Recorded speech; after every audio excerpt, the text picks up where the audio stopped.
Al amanecer, el Coliseo ya estaba vivo. Sus enormes arcos atrapaban los primeros destellos pálidos de luz, mientras la sangre de ayer aún se aferraba a la piedra como una sombra. Bajo las gradas, los vendedores gritaban para llamar la atención. Canastas repletas de aceitunas y vino aguado esperaban a un público que aún no tomaba asiento. Más allá de las puertas de hierro, los cuidadores empujaban a los depredadores medio hambrientos a sus jaulas. Leones con las costillas sobresaliendo bajo el pelaje, elefantes pisoteando de furia, panteras arañando las rejas. Desde los túneles resonaban los agudos golpes del acero, no de prácticas, sino de pruebas para el filo asesino del día. Y sobre todo eso, un murmullo crecía hasta volverse rugido, decenas de miles de romanos llegando, hambrientos por lo que su imperio perfeccionó mejor que nadie, la muerte disfrazada de entretenimiento. La arena romana no era solo un deporte, era un laboratorio de crueldad. Los emperadores inundaban la arena para escenificar batallas navales, mataban de hambre a las fieras para aumentar la tensión y obligaban a los prisioneros a representar mitos que terminaban con cadáveres reales. Nada de eso era accidental. Era una política entretejida en la maquinaria del control romano. Los vítores desde las gradas no eran inocentes, eran lealtad gritada tan fuerte que aún resuena en la historia. Y hoy, nos adentramos en esa sombra. Estos son los actos más brutales e inhumanos que incluso Roma consideró excesivos. Desde rituales fúnebres empapados en sangre hasta ejecuciones disfrazadas de teatro, descubriremos cómo un imperio construyó su gloria convirtiendo el sufrimiento en aplausos. El primer combate gladiatorio en Roma no comenzó con fanfarrias doradas ni emperadores vestidos de púrpura real. Comenzó en un funeral. En el año 264 a.C., los hijos de Décimo Junio Bruto Esceva eligieron no honrar a su padre con estatuas o plegarias, sino con sangre. Armaron a 3 pares de esclavos y los enviaron a luchar a muerte en el Foro Boario, un mercado de ganado impregnado de humo y estiércol. No era entretenimiento, era deber, un munus, una obligación hacia los muertos. Sus raíces se extendían más allá de Roma. En Campania, los guerreros eran sacrificados en las tumbas para apaciguar a los espíritus inquietos. Con el tiempo, la matanza se transformó en combate. Los muertos ya no exigían víctimas al azar, sino duelos entre hombres elegidos. Los samnitas, antiguos enemigos de Roma, realizaban a menudo tales combates, y la élite romana adoptó la costumbre con entusiasmo. Enterrar a un hombre con tesoros mostraba riqueza, enterrarlo con un espectáculo bañado en sangre demostraba poder. Pero los funerales fueron solo el principio.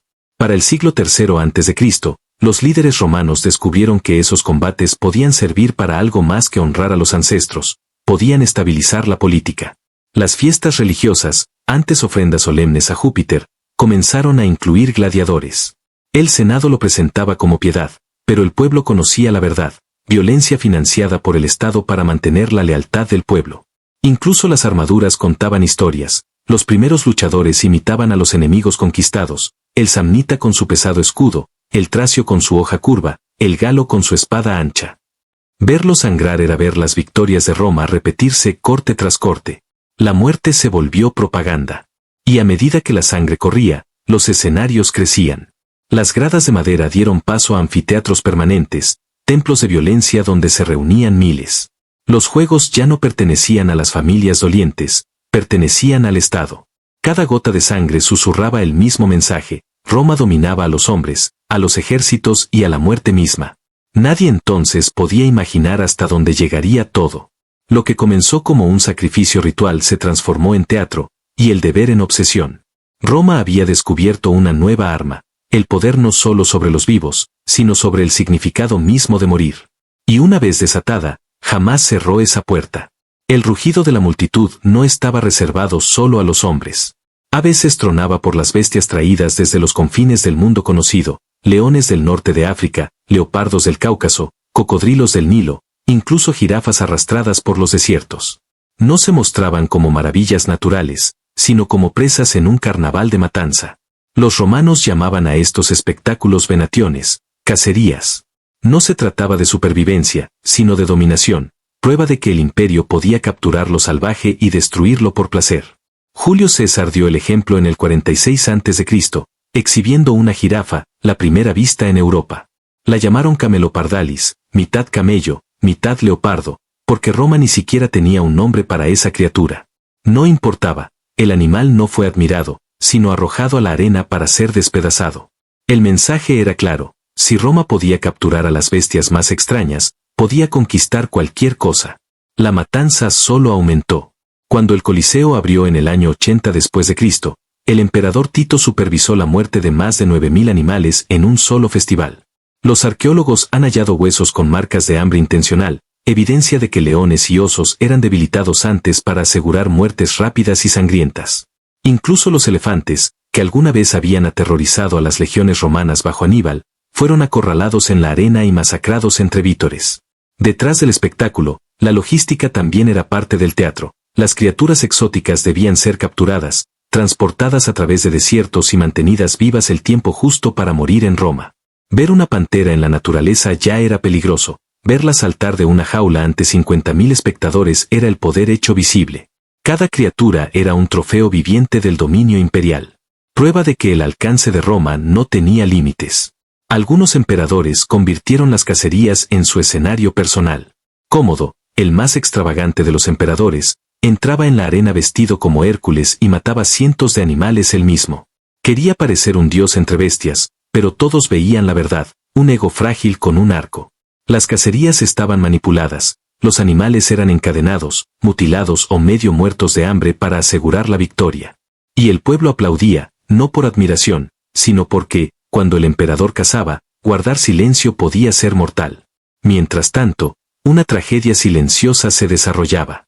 Escritores antiguos como Plinio el Viejo advirtieron que especies enteras desaparecieron de sus tierras tras décadas de matanza romana. Leones, leopardos e incluso elefantes fueron empujados a la extinción para saciar el apetito del imperio por el espectáculo. El Coliseo no era solo un teatro de muerte, era una catástrofe ecológica. Pero para Roma, la extinción no importaba. Lo importante era la ilusión de que la naturaleza podía ser dominada, humillada y destruida por diversión. Cada cadáver en la arena era otro ladrillo en el muro del control imperial. Cuando uno imagina a un gladiador, suele pensar en dos guerreros iguales luchando con honor. La realidad era mucho más retorcida. Roma prosperaba en el desequilibrio, combates diseñados para la crueldad. Se creaban armas absurdas, se imponían reglas imposibles y se organizaban luchas que nadie podía ganar. Muchos de los que morían ni siquiera eran gladiadores. Prisioneros y criminales condenados eran enviados a la arena vestidos como payasos, con espadas de madera, para morir frente a profesionales. El público se burlaba mientras los condenados caían uno a uno.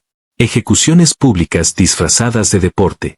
Incluso las armas tenían su propia historia. El retiarius luchaba con red y tridente contra el secutor, cuyo casco liso servía para desviar la red.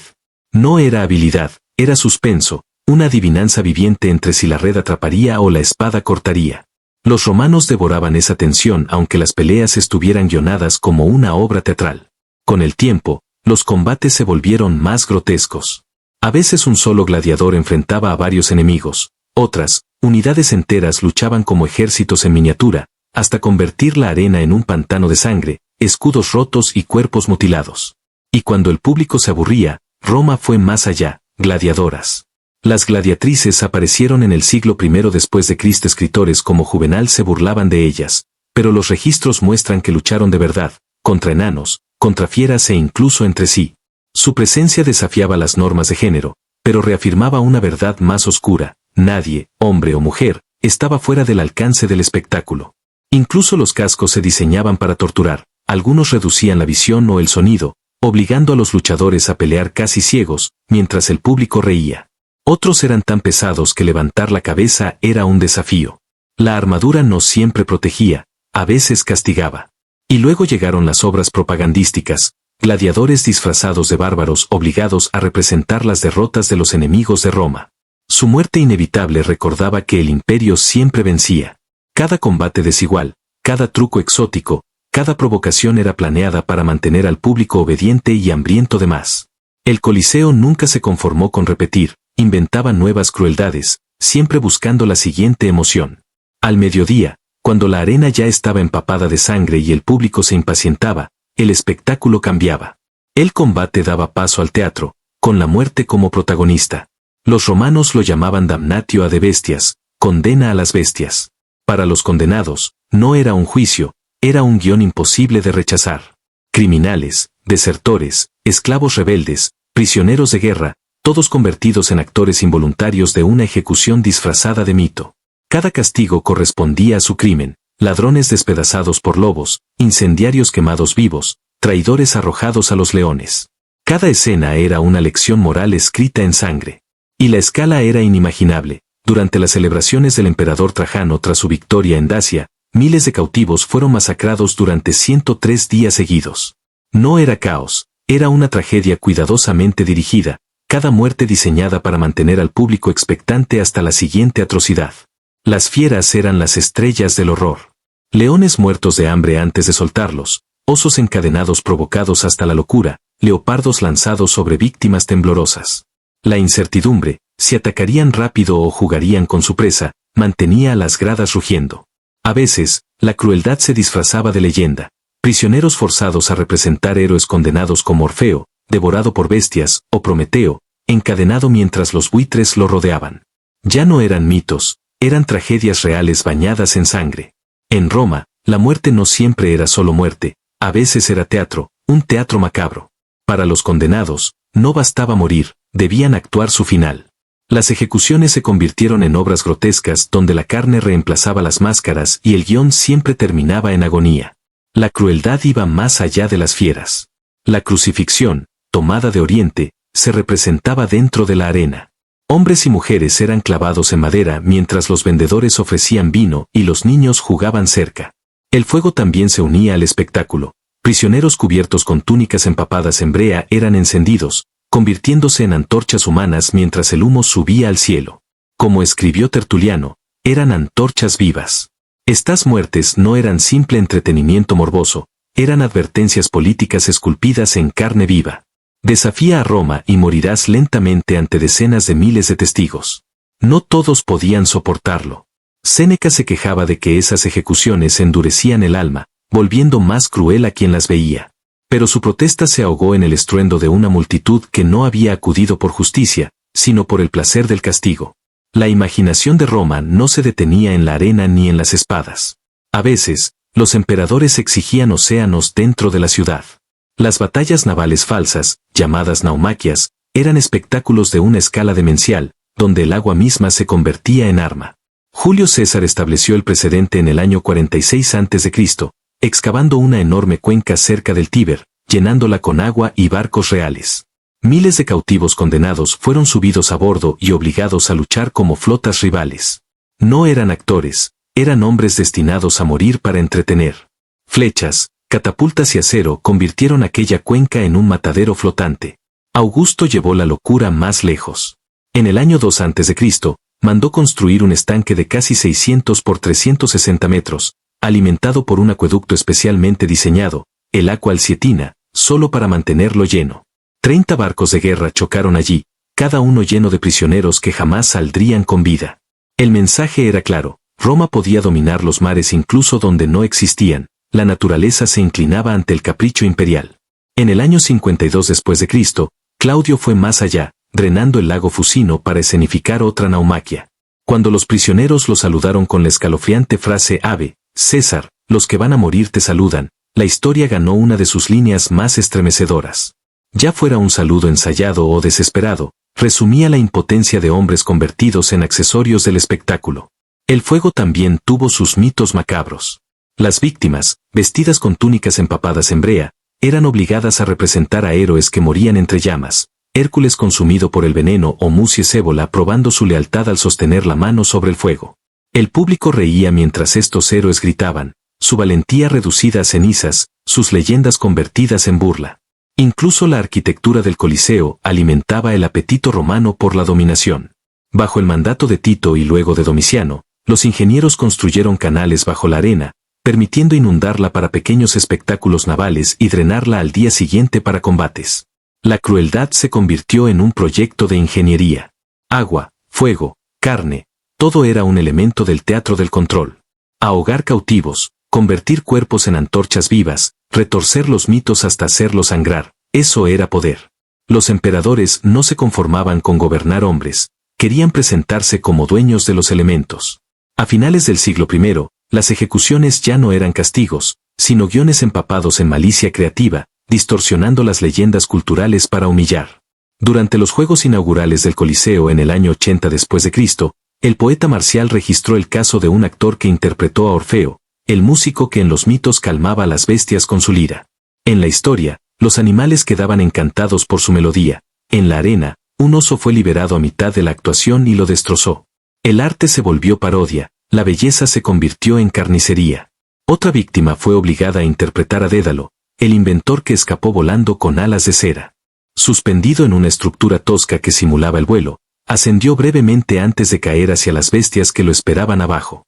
Marcial ironizó, seguro deseó tener plumas de verdad. Un pecho de poeta ocultando el terror de un hombre. Quizá el espectáculo más grotesco fue el mito de Pasífae, condenada a desear un toro. Una función representó su infame unión con una bestia mecánica, seguida de una ejecución que mezclaba humillación, tortura y obscenidad. Una advertencia sobre la soberbia se convirtió en degradación pública. El mensaje era evidente, Roma poseía sus mitos igual que a su pueblo.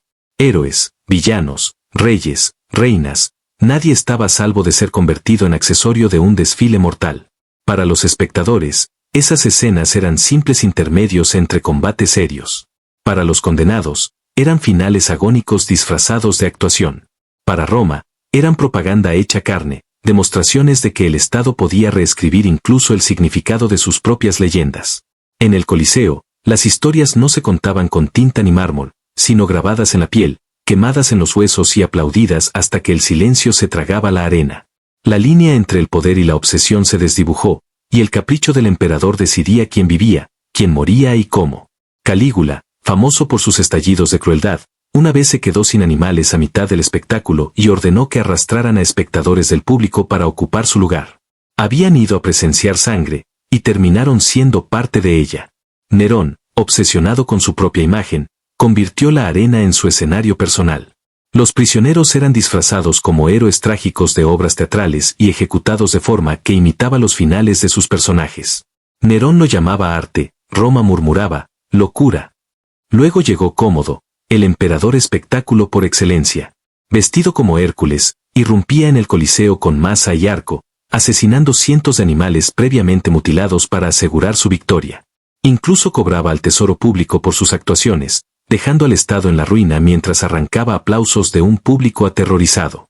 No satisfecho, luchaba también contra gladiadores, pero siempre con las condiciones a su favor.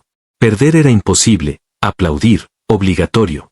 Domiciano usó la arena como arma de paranoia, organizando cacerías nocturnas a la luz de las antorchas para mantener a Roma inquieta, sin saber cuándo el entretenimiento se volvería terror. Incluso los buenos emperadores no fueron inmunes.